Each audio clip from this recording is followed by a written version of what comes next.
Boa tarde. Estamos iniciando mais uma coletiva online do Governo de Pernambuco. Hoje contamos com a presença do secretário estadual de Saúde, André Longo, e da secretária executiva de Desenvolvimento Econômico, Ana Paula Vilaça. Contamos também com a presença das intérpretes Isabela e Ione. Como de costume, os secretários vão iniciar com as considerações e, em seguida, partimos para as perguntas.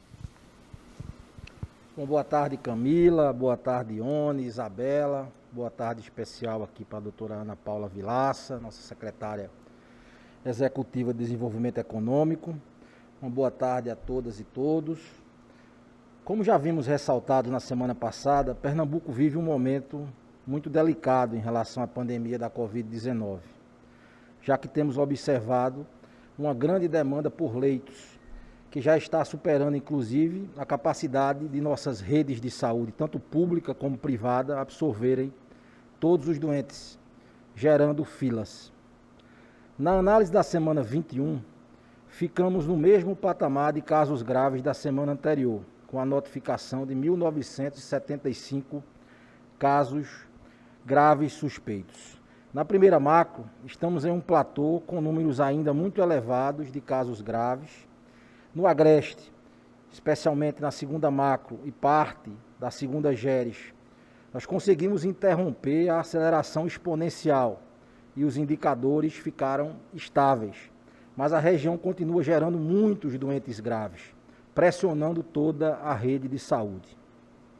Na terceira macro-região, que compreende o sertão do Moxotó e do Pajeú, nível do sertão central ali, tivemos uma aceleração mais rápida, que passa a ser alvo de nossa preocupação e de nossa análise mais criteriosa. Por lá, o número de casos de síndrome respiratória aguda grave teve um crescimento de 19% em uma semana e de 21% em 15 dias. Ainda registramos que tivemos um cenário de estabilidade na quarta macro-região de saúde, Sertão do São Francisco. Com relação às solicitações de UTI, o número continuou praticamente o mesmo da semana passada, 1.399 pedidos contra 1.419 da semana anterior. Na primeira macro, as solicitações registraram uma diferença de 6 pedidos entre as semanas 21 e 20, com 0,7% de queda. Na segunda macro, esta flutuação foi de 34 solicitações, redução de 9%, interrompendo a subida mais acelerada em relação à solicitação de leitos que tínhamos visto nas últimas semanas. Já no sertão do Moxotó e Pajeú, ali sertão central, componentes da terceira macro, as solicitações tiveram um aumento de 18% em uma semana e de 68% em 15 dias. Uma aceleração mais rápida e preocupante. Os números passaram de 47 solicitações na semana 19 para 79 na semana passada. Já na quarta macro, o número se mantém estável, foi praticamente o mesmo, com oscilação de apenas 2%. Diante desse cenário, decidimos manter as atuais restrições em vigor, as restrições em vigor, por mais uma semana nas cidades do Agreste e também na região metropolitana e Zona da Mata. Além disso, iremos adotar medidas mais rígidas a partir desse final de semana nos municípios componentes da terceira macro-região de saúde, que compõe as regionais de Arco Verde, Serra Talhada e Afogados da Ingazeira, como será detalhado por doutora Ana Paula Vilaça em seguida. Ressalto que continuamos trabalhando diuturnamente para garantir a assistência à população pernambucana, abrindo leitos e dando suporte, todo o suporte possível aos municípios. Mesmo com todas as dificuldades que já começamos a enfrentar, de recursos humanos, de fornecimento de insumos, já que estamos próximos ao limite da rede, estamos abrindo ainda, hoje no caso, mais 10 leitos de UTI no Hospital Mestre Vitalino, em Caruaru, somando com os da semana passada, já são 60 leitos de UTI nos últimos 7 dias, sendo 40 no Agreste e 20 no Sertão. Também distribuímos até hoje 154 concentradores de oxigênio para os municípios que mais precisavam. Hoje, entregamos mais 5 concentradores ao município de Lajedo. E, além disso, montamos uma central emergencial de fornecimento de oxigênio, que do sábado, quando iniciamos a distribuição, até começo da tarde de hoje, já socorreu 40 municípios com um carregamento de 718 cilindros, totalizando mais de 5.490 metros cúbicos de oxigênio distribuídos aos municípios. Esta ação do governo de Pernambuco conseguiu sanar a crise enfrentada por algumas unidades próprias dos municípios no interior, que tiveram mais dificuldade desde o final da semana passada. Mas sabemos que essas ações sozinhas não resolvem a situação. Tampouco vão diminuir o sofrimento de diversas famílias em todo o estado que continuam padecendo com o adoecimento e a morte de pessoas queridas. Hoje, Pernambuco superou a triste marca de 16 mil mortes para a Covid-19. Embora tenhamos uma das menores taxas de mortalidade do país, segunda menor taxa de mortalidade neste ano de 2021 entre todos os estados brasileiros, precisamos continuar a luta para evitar novas contaminações e mais perdas de vidas. E isto só será possível se cada um tomar consciência da gravidade desse momento e ajudar com a mudança de comportamento. Amanhã, por exemplo, temos mais um feriado e no dia 12, aquilo que se convencionou chamado Dia dos Namorados. Definitivamente, é preciso que todos saibam que também nestas datas precisam adotar medidas de reforço do cuidado. Neste caso, especialmente no Dia dos Namorados, cuidar do próximo significa ter cuidados com a saúde. Faça a sua parte. Agora é hora de procurar ficar em casa sempre que possível. De só sair se for realmente necessário. Se for sair, de usar a máscara corretamente, além de reforçar o distanciamento, evitando aglomerações e fazendo a higiene adequada das mãos. Voltarmos a uma normalidade possível vai depender do comportamento de cada um de nós. Com cada um fazendo sua parte, agora vamos superar este momento em breve, podendo voltar a estarmos todos juntos de novo. Ana Paula. Obrigada, secretário André Longo. Boa tarde a todos e a todas. Gostaria de cumprimentar a Camila, Ione, Isabela, o nosso secretário de Saúde, o nosso grande secretário André Longo, e tratar aqui das medidas que estão sendo tomadas, né, a partir de um diálogo constante que o governo de Pernambuco vem mantendo com todos os setores e segmentos envolvidos que estão sendo diretamente impactados por tais medidas. E atendendo a um dos anseios desses setores que a gente vem conversando, que é a questão da previsibilidade, que a gente possa anunciar com uma certa antecedência para que eles possam se organizar no dia a dia de suas atividades. O nosso secretário de Saúde colocou aqui para vocês que estamos prorrogando as atuais medidas restritivas até o dia 13 de junho, em função dos altos números da pandemia ainda aqui em Pernambuco. Reforçar que essas medidas têm surtido efeito, sim, aliadas à nossa campanha de vacinação, à nossa aplicação de vacinas e a abertura de novos leitos de UTI. Não são medidas isoladas que dão efeito. Além disso, como o nosso secretário bem colocou, o nosso comportamento é que será o diferencial.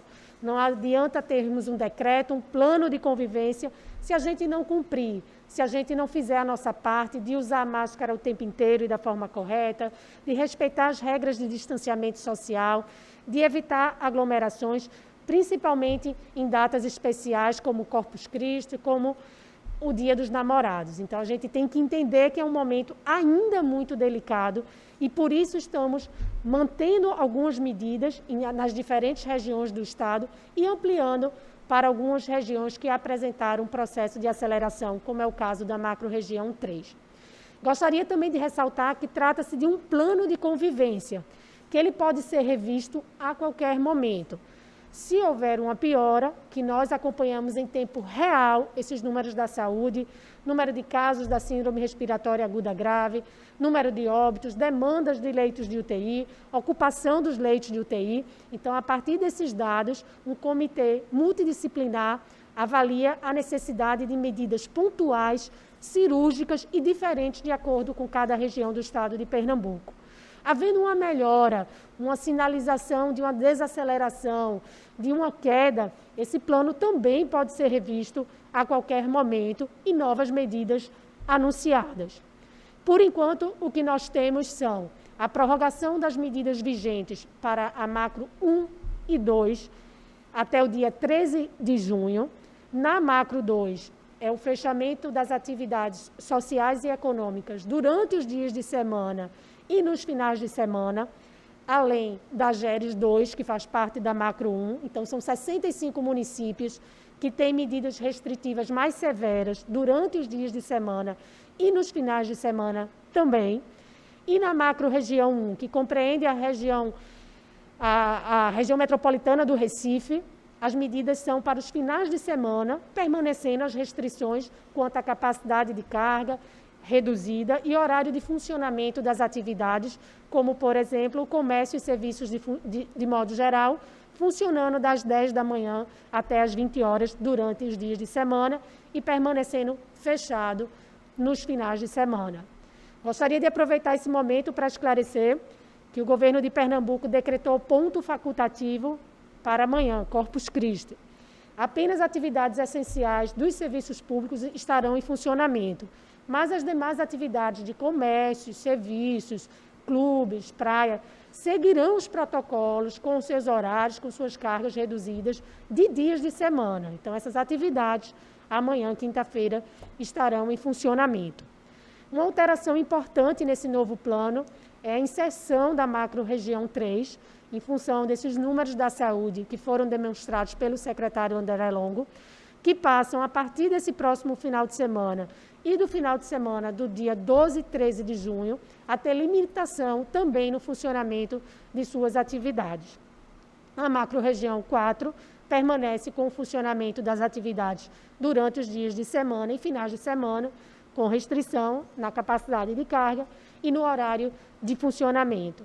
E, para finalizar, eu gostaria de fazer um apelo à população. A gente entende que o momento é delicado, de muito sacrifício para todos, que nós estamos sendo impactados nas nossas vidas pessoais, no nosso dia a dia profissional, mas é um momento que a gente precisa atravessar com a combinação dessas medidas de vacinação, do atendimento na saúde, com a abertura de novos leitos de UTI, e aliado a essas medidas restritivas, para que a gente possa superar essa grave crise que a gente vem enfrentando e retomar em breve as nossas atividades sociais e econômicas. Por isso, o momento é da gente redobrar os nossos cuidados, seguir os protocolos sanitários, tanto pelos comerciantes, pelos prestadores de serviços, por todas as atividades que estão em funcionamento. É preciso que nós sejamos rigorosos no cumprimento de todas as regras e protocolos e que a gente tenha consciência da necessidade da mudança do nosso comportamento para que a gente possa superar essa grave crise. Muito obrigada. A primeira pergunta de hoje é de Lara Cavalcante, da Rádio Petrolina FM. Há desperdício de doses em Pernambuco? A famosa xepa da vacina acontece? Qual a orientação do Estado para os municípios quando chega o fim do horário da vacinação do dia e ainda sobram doses que não podem ser guardadas para o dia seguinte? Bom, a orientação do Estado de Pernambuco, né, que é divulgada em reuniões sucessivas com os municípios, o nosso plano de operacionalização estadual, nosso plano estadual de imunização, é para que não haja desperdício de nenhuma dose de vacina. Então, os municípios devem ter, dentro da sua operacionalização, dentro do seu planejamento, um escape para a eventualidade de haver sobra de doses no final do dia. Há muitos municípios que relatam que, eventualmente, a falta de pessoas que estavam previamente agendadas resulta, no final do dia, na sobra de algumas doses. É muito importante ter um plano para a utilização dessas doses em pessoas né, prioritárias, né, do grupo prioritário, que devem ficar de sobreaviso, né, nos esquemas montados pelos próprios municípios. Então, na preferência sempre de aplicar essas vacinas que eventualmente sobrem no final do dia naqueles grupos prioritários. É verdade que muitas vezes você não pode guardar esta vacina para o outro dia. Então é preciso, primeiro, que a população colabore, né, cumprindo, né, o seu dever, né, e exercendo o seu direito, né, de fazer a vacinação sempre que agendam, né, colaborando com os municípios para que a gente não tenha essas sobras.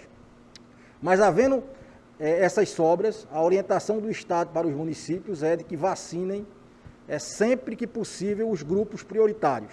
Mas na eventualidade de não ter um grupo prioritário, naquele momento, pode sim vacinar pessoas até fora do grupo prioritário para que não haja desperdício de vacinas. E isso deve ser necessariamente registrado pelos municípios, né, para que eventuais fiscalizações possam demonstrar, né, a aplicação daquelas doses. Lembrando que a vacinação para a Covid-19, ela é nominal, né, ela exige que o município registre quem está vacinando.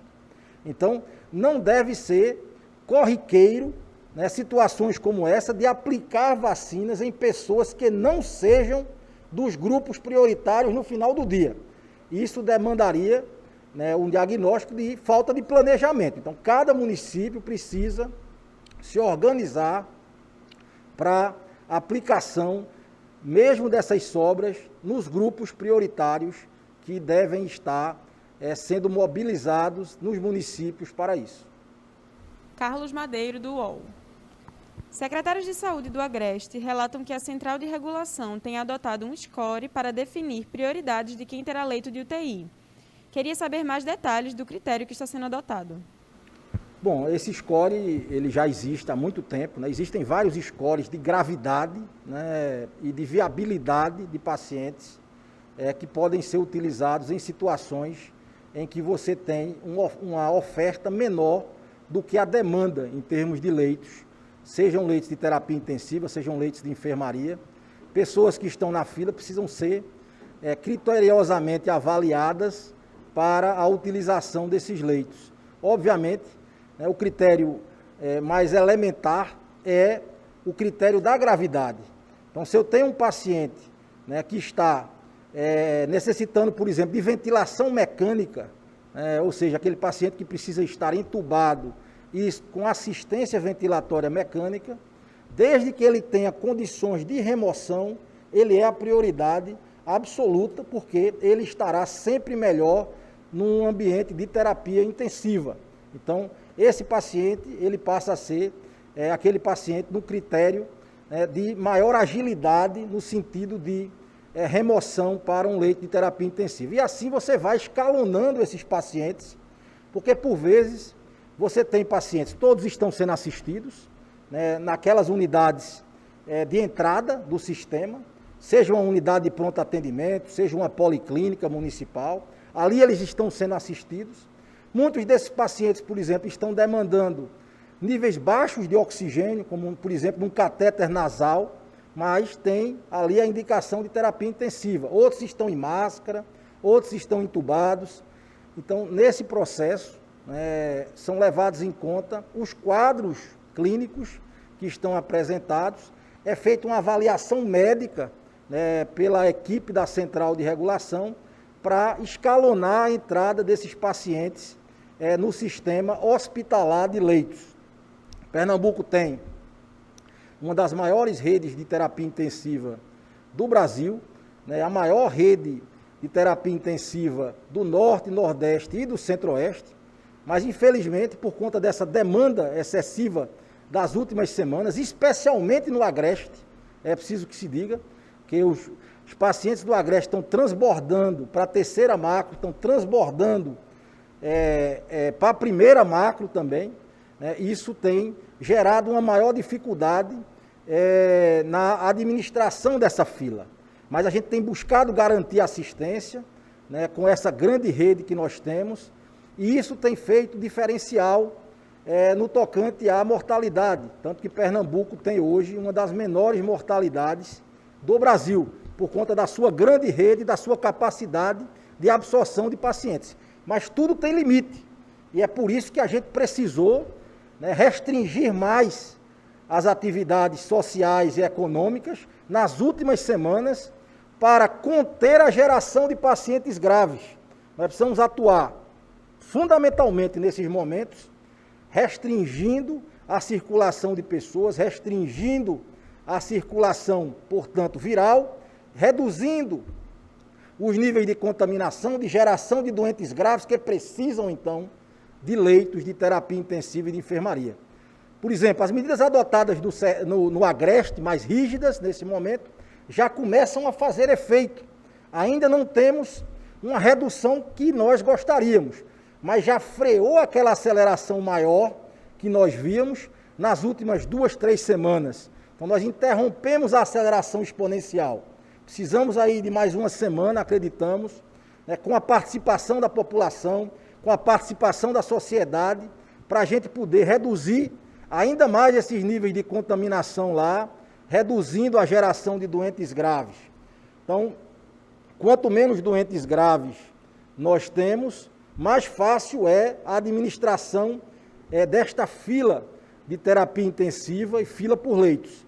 Mas o SCORE, que foi construído, inclusive, em conjunto com o Conselho Regional de Medicina, com as sociedades médicas, como a Sociedade de Terapia Intensiva, são fundamentais para que o médico, né, não escolha aleatoriamente quem vai entrar no leito, mas sim com base técnico-científica, amparado nos melhores critérios técnicos científicos. Thalita Marques, da TV Pernambuco. Já é possível detectar alguma mudança no número de casos no Agreste desde o início das medidas mais restritivas? Como eu acabei de falar, né, nós notamos sim já uma desaceleração, né, nesta última semana, ainda aquém daquilo que nós desejamos, daquilo que nós queremos ver. É por isso que nós estamos fazendo, né, uma prorrogação dessas medidas restritivas por mais uma semana, mas aquilo que era uma aceleração exponencial foi nitidamente freada nesta última semana, que já é um primeiro movimento, né, importante, e nós esperamos que com mais essa semana que a gente está dando agora, né, até o dia 13, né, de junho, né, a gente tenha nesses dias uma desaceleração ainda maior do número de casos na região e que a gente possa reequilibrar o sistema de saúde, diminuindo a pressão sobre ele, para que a segunda macro-região de saúde possa voltar a dar conta. E veja que a gente aumentou leitos, tá? Nesses últimos 10 dias a gente aumentou mais 40 leitos de UTI só lá na segunda macro-região. Mas é preciso reduzir ainda mais a geração de doentes graves lá na região, porque ainda temos uma fila considerável e uma geração de doentes que, inclusive, passou a gerar problemas nos municípios menores por retenção de doentes desses municípios. E aí vem a dificuldade de insumos, que a gente já relatou, que todos viram, de algumas unidades municipais em relação, por exemplo, ao oxigênio, que nós tivemos que montar uma operação emergencial para atender. Então, o Agreste ainda é a nossa maior preocupação. Ainda estamos em alerta máximo, né, para o Agreste, né, com medidas sendo tomadas, né, e precisamos estar acompanhando isso. Mas já há um alento com uma redução dos níveis de contaminação e dos níveis de geração de doentes graves. Mas precisamos ainda do esforço adicional da população, de toda a sociedade, até o dia 13 de junho, como foi bem anunciado aqui em relação às medidas. Keto Ligós, da Universitária FM. Na semana passada, foi comentada a possibilidade de haver novas variantes do coronavírus em circulação no estado. Nesta semana, a Prefeitura de Caruaru e a UFPE firmaram um convênio para investigar as variantes em circulação no município. Temos alguma novidade sobre o assunto? Caso seja descoberta uma nova variante em Pernambuco, que medidas serão tomadas? Bom, nós estamos investigando, né? Nós pedimos inclusive apoio ao Ministério da Saúde, né, para que pudesse acelerar a vigilância genômica no país inteiro, mas aqui em Pernambuco também. Chamamos a atenção, a nossa equipe de epidemiologistas chamou a atenção, tendo em vista essa aceleração maior lá no Agreste, da possibilidade de uma nova variante, além da variante P1, né, a variante chamada amazônica, essa variante que já predomina em Pernambuco, nós já temos esse diagnóstico, que ela predomina em Pernambuco desde fevereiro, né. Nós estamos agora buscando saber se há mais alguma variante predominando, né, em Pernambuco ou sendo responsável por transmissão comunitária, como nós estamos vendo no Agreste. Isso está sendo investigado em várias frentes. Nós temos o Ageu Magalhães, a Fiocruz Pernambuco, trabalhando. Nós temos o LICA, da Universidade, trabalhando também. Nós temos agora essa perspectiva da Prefeitura com a UFPE também, quer dizer, são várias frentes, né, que estão abertas na perspectiva de diagnosticar a possibilidade de termos uma variante. Isso deve ter um esclarecimento nos próximos dias, porque quanto mais amostras você faz análise, que na verdade você tem que fazer aí o sequenciamento genético, né, dessas amostras, para que nós tenhamos então a certeza de que há ou não uma variante. Então nós conseguimos, o Estado está trabalhando, né, por várias frentes, né, para diagnosticar isso. Vemos com bons olhos essa iniciativa também da Prefeitura de Caruaru, também buscando, né, encontrar esse diagnóstico. E fundamental é que se nós encontrarmos aí uma nova variante, nós precisamos primeiro alertar, nós não temos ainda uma clareza de transmissão comunitária com a variante, eu acho que é Delta, né, a variante que não se quer mais que se chame pelo nome do país, né? A gente agora tem Alfa, Beta, Gama, Delta, a variante que se originou, né, vamos dizer assim, em outro país, que é de interesse agora, de preocupação, né? A gente está tentando encontrar esta possibilidade aqui. Se detectada, Pernambuco deve ter um tratamento por parte do Ministério da Saúde igual ao que está se tendo, pelo menos naqueles casos suspeitos.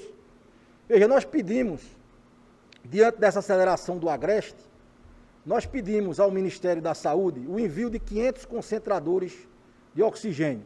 Até agora nós temos o anúncio de 148 concentradores. Nós já distribuímos 155 de um esforço próprio do Estado. O governo federal anunciou dos 500 que pedimos, 148, dos quais só chegaram 9 até agora para Caruaru. Os demais ainda estão vindo por via terrestre com perspectiva de chegada entre o dia 6 e o dia 10. Nós pedimos 1.000 cilindros, 1.000 torpedos de oxigênio ao Ministério da Saúde. Ainda não temos resposta quanto a essa possibilidade. Não há disponibilidade imediata, né, desses torpedos. Nós pedimos 200.000 testes de antígeno para mandar lá para a região. Também não há uma resposta positiva em relação a isso. Nós pedimos a vigilância genômica para que o Ministério desse agilidade à avaliação dessas amostras. Também, até agora, não temos nada de concreto, embora a Fiocruz aqui de Pernambuco esteja nos ajudando, e nós consideramos que isso é um esforço do Ministério, mas também, né, precisamos, né, caso seja confirmada, né, a presença de uma variante, de mais vacinas para o território pernambucano, como foi destinado, por exemplo, para o Maranhão. O Maranhão recebeu 300.000 doses de vacinas a mais. Então, além de tudo isso, nós precisamos pensar em conjunto com o Ministério se haverá bloqueios, né, sanitários, né, em relação a quando da efetivação, né, desse diagnóstico. Mas nós precisamos muito de mais testes de antígeno, precisamos ampliar a nossa capacidade de testagem para fazer, né, bloqueios né, com a utilização de testes, como o Ministério anunciou em outros estados. Então é preciso olhar também, né, para essa situação especial que nós estamos vivendo em Pernambuco, especialmente no Agreste. O ministro da Saúde esteve aqui, eu estive com ele, mas infelizmente não se anunciou nada de muito concreto, né, para atender a essa necessidade lá do Agreste. Nós ainda estamos na expectativa de que possa ter um anúncio de um esforço adicional, porque esses concentradores que estão vindo não estão vindo por conta desse momento especial que Pernambuco vive.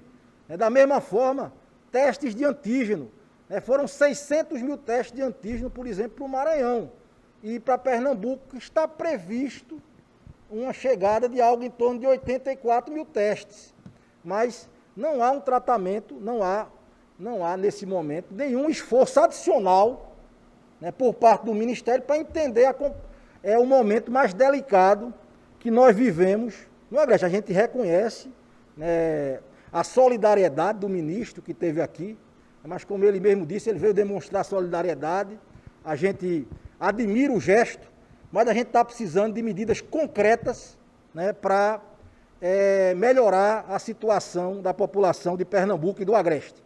A solidariedade é importante, mas a gente precisa de gestos mais concretos para com nossa população. Cíntia Leite, do Jornal do Comércio. O CREMEP solicitou que restrições mais rigorosas sejam tomadas em defesa da população. O Conselho ressaltou que as medidas sanitárias tomadas até então em Pernambuco não foram capazes de diminuir a taxa de transmissão do vírus no estado. Como os senhores avaliam o impacto das ações adotadas na primeira e na segunda macro, neste momento de reaceleração? Bom, nós vamos continuar com as medidas restritivas que estão em vigor na primeira e na segunda macro. Nós acreditamos que essas medidas têm sim surtido efeito, né? Elas ainda não são na medida daquilo que nós gostaríamos, mas nós estamos acompanhando os números. Agora, tomamos medidas mais restritivas também em relação à terceira macro-região. Nós temos a expectativa de que, aliando essas medidas restritivas que estão em vigor com a questão da passagem pelo momento de maior instabilidade da nossa sazonalidade, que é agora no mês de junho, a gente possa ter uma reversão desses números. Se nós não tivermos a reversão desses números, se nós detectarmos alguma reaceleração mais forte, seja em qual macro for, nós vamos adotar medidas mais restritivas no momento da detecção. Essa é uma certeza do gabinete de enfrentamento. Nós sempre enfrentamos, né, a Covid-19 com o melhor daquela nossa capacidade de avaliar esse cenário. Quando detectamos um cenário diverso, adotamos medidas mais restritivas. Mas nesse momento, estamos prorrogando as medidas restritivas, né, em vigor até o dia 13 de junho, essas medidas que estavam previstas inicialmente até o dia 6, né, e adotando medidas mais restritivas em relação à terceira macro-região nesse momento. Só complementando o secretário doutor André, que esse plano ele é flexível e dinâmico, então ele acompanha a realidade de cada município, de cada região, e a partir desses dados, dessa análise dos números, é que as decisões são tomadas. Então, em a gente identificando uma aceleração, um aumento exponencial em algum município, em alguma região, as medidas restritivas, elas são mais severas, são aplicadas medidas mais severas. E à medida que a gente identifica uma estabilização, uma sinalização de melhora, a gente pode pensar numa flexibilização. Portal Leia Já. O governador de São Paulo anunciou hoje que todos os adultos serão vacinados até outubro naquele estado. Há alguma previsão para que Pernambuco faça um cronograma nos mesmos moldes? Já é possível prever quando teremos vacina para todos aqui? Bom, nós estamos avançando com o nosso processo de vacinação. Essa semana nós pudemos fazer um anúncio importante, né? Desde a semana passada, né, nós já pudemos prever o avanço por faixa etária. Isso faz uma diferença no processo de vacinação dos municípios, que pode permitir dar aceleração. A gente sabe que a vacinação do grupo de comorbidades e do grupo de deficientes, que somam só esses dois grupos, mais de 1 milhão de pessoas, ele tem sido muito lento, né, pelos aspectos de comprovação que se exigem, né, de parte expressiva desse grupo. Então, a vacinação por idade, ela tende a ganhar mais velocidade, né, nesse processo de vacinação, e a gente espera que os municípios possam, ao longo das próximas semanas, evoluir para faixas etárias cada vez menores, de forma decrescente, a depender dessa disponibilidade de vacinas, das capacidades operacionais instaladas de cada um dos municípios, e a diversidade dos municípios. Você não pode comparar um município que tem o ônus, por exemplo, de ter um grande contingente de trabalhadores industriais. Vou dar um exemplo, por exemplo, Goiânia, que tem lá o polo automotivo da Jeep. Goiânia tem um desafio de vacinar milhares de trabalhadores do polo, né? Isso é um desafio adicional. Tem município que não tem polo industrial, então ele pode passar, né, a se dedicar já imediatamente a outros grupos prioritários, e aí evolui diferente. Então há uma diversidade, uma heterogeneidade dos municípios, né, que dificulta um pouco você fazer um planejamento uniforme, né, para todos os municípios. Mas o fundamental é que com a permissividade, com a permissão, né, de você poder, né, avançar, né, nas faixas etárias, isso tende a ganhar celeridade. A outra questão que se impõe é: vai ser mantido o cronograma de entrega de vacinas? Esse é o grande desafio. A gente tem tido todos os meses uma quebra de expectativa na entrega de vacinas. Assim foi praticamente em todos os meses, por conta de alguma dificuldade na entrega de IFA, né, especialmente na produção. Então a gente tem uma dificuldade de fazer uma previsibilidade, com tanta convicção, por conta dessa dificuldade de ter um cronograma que se cumpra de vacinação. Então a gente está preferindo aqui em Pernambuco não gerar uma falsa expectativa, por exemplo, né, com uma data, né, finalística para encerrar todos os trabalhos. É preciso dizer que, se todas as entregas fossem garantidas, é bem possível que nós conseguíssemos vacinar todos os adultos com mais de 18 anos até 31 de outubro. Mas é preciso considerar estas possibilidades, né, de não haver o cumprimento do cronograma. Então a gente vai avançar por faixa etária, né, discutindo com os municípios, porque para o Estado, às vezes é muito fácil dizer: você vai fazer agora até 18 anos em 60 dias. Mas quem vacina são os municípios. É por isso que a gente dá muito valor à pactuação com os municípios nas comissões intergestores bipartites, reuniões que nós temos feito semanalmente, né, para discutir os problemas operacionais dos municípios e poder ir avançando de acordo com a capacidade e a disponibilidade de vacinas que chegam a Pernambuco.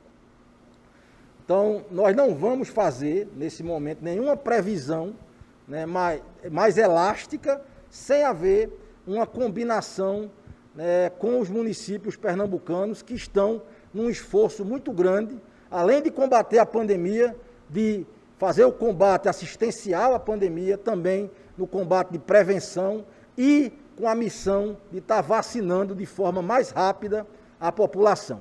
Então, acho fundamental que a gente tenha a compreensão de que nós queremos vacinar todos no menor tempo possível, todos juntos. Esse é um desafio. Vacina sim, é fundamental, né, que todo mundo que está com direito agora possa exercê-lo. A gente tem tido dificuldade com alguns grupos.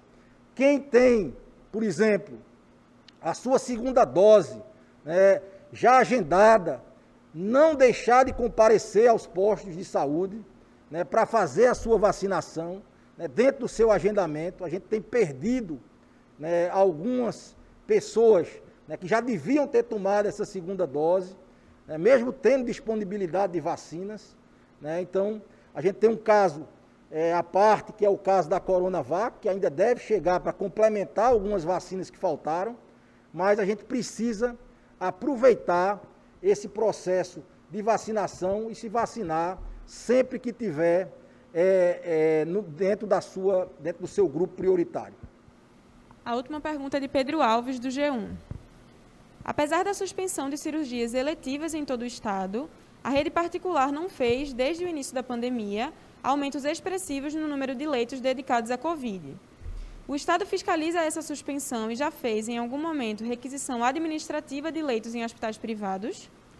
Bom, primeiro, esses leitos que hoje estão disponíveis representam, na rede privada, representam sim um acréscimo significativo, né, da capacidade instalada na rede privada. Boa parte da rede privada ampliou suas capacidades. Eu tenho alguns números. Só desde 24 de fevereiro para cá, dia 24 de fevereiro, tinham 445 leitos na rede privada, no BI da Secretaria. Hoje são 718 leitos, como um todo. E eram 268 leitos de UTI, e hoje são 484 leitos. A questão das cirurgias, nós fiscalizamos isso, nós fazemos um acompanhamento diário e divulgamos esses dados da rede privada para acompanhar. Há um aquecimento, né, forte também, há uma pressão sobre o sistema da rede privada, né, e isso se reflete, né, em dificuldades hoje também para acessar leitos de terapia intensiva, especialmente na rede privada. Há relatos de que alguns pacientes, né, têm esperado em ambientes de emergência até a disponibilização de vagas de terapia intensiva, coisa que a gente já diz desde o ano passado. Em momentos de pandemia, por vezes não adianta ter um plano de saúde, por melhor que seja. Você sempre poderá ter dificuldades, né, por conta da grande demanda em algum momento, né, da pandemia. Então é preciso todo mundo se cuidar e não confiar que o plano de saúde vai resolver sua vida no momento de maior dificuldade. Então a gente tem sempre procurado lembrar isto, né, é preciso manter, né, o cuidado. Então nessa fiscalização inclui também, né, as condições para a realização, né, ou a necessidade de suspensão de cirurgias eletivas. Quando a gente suspende cirurgias eletivas é por um conjunto, por um contexto. Primeiro, que uma cirurgia eletiva que não tenha necessidade naquele momento, e aqui eu posso citar, por exemplo, uma cirurgia plástica, não se deve se expor ao risco de ir para um ambiente hospitalar quando você tem uma grande circulação viral. Isto aumenta o risco, né, de contaminação, e você deve evitar, em momentos de grande circulação viral, cirurgias só devem ser feitas aquelas que são realmente necessárias. Então, cirurgias de urgência não se discute. Algumas cirurgias, mesmo consideradas eletivas, como cirurgias cardíacas, como cirurgias oncológicas, uma série de cirurgias que são marcadas, né, portanto seriam consideradas eletivas, precisam ser mantidas. Transplantes e outras cirurgias, né, que imponham algum prejuízo à saúde das pessoas de forma mais imediata. Aquelas que não são necessárias no momento, que podem ser adiadas a critério do médico, devem ser adiadas sim, porque isso gera economia de leitos, especialmente naquelas cirurgias mais complexas, que demandam leitos de terapia intensiva, e lembrar que nós também vivemos um problema de abastecimento de insumos, especialmente de medicamentos do kit intubação, inclusive na rede privada, que o Estado de Pernambuco já teve que fazer aporte de medicamentos do kit intubação, por vezes, para próprias instituições privadas, que estavam em dificuldade em algum momento. Então é toda uma cadeia que uma cirurgia, cadeia de insumos que uma cirurgia demanda, e que nós precisamos também poupar nesse momento, não só a questão dos leitos. Então, tudo isso é considerado pela Secretaria Estadual de Saúde para a adoção dessas medidas. A gente tem um compromisso de, quanto antes for possível liberar essas cirurgias eletivas com segurança, a Secretaria Estadual de Saúde vai fazê-lo, porque sabe da importância da realização dessas cirurgias, em muitos casos que hoje estão, infelizmente, tendo que ser adiados. Encerramos mais uma coletiva online do Governo de Pernambuco. A entrevista completa fica disponível no YouTube. Obrigada, boa tarde.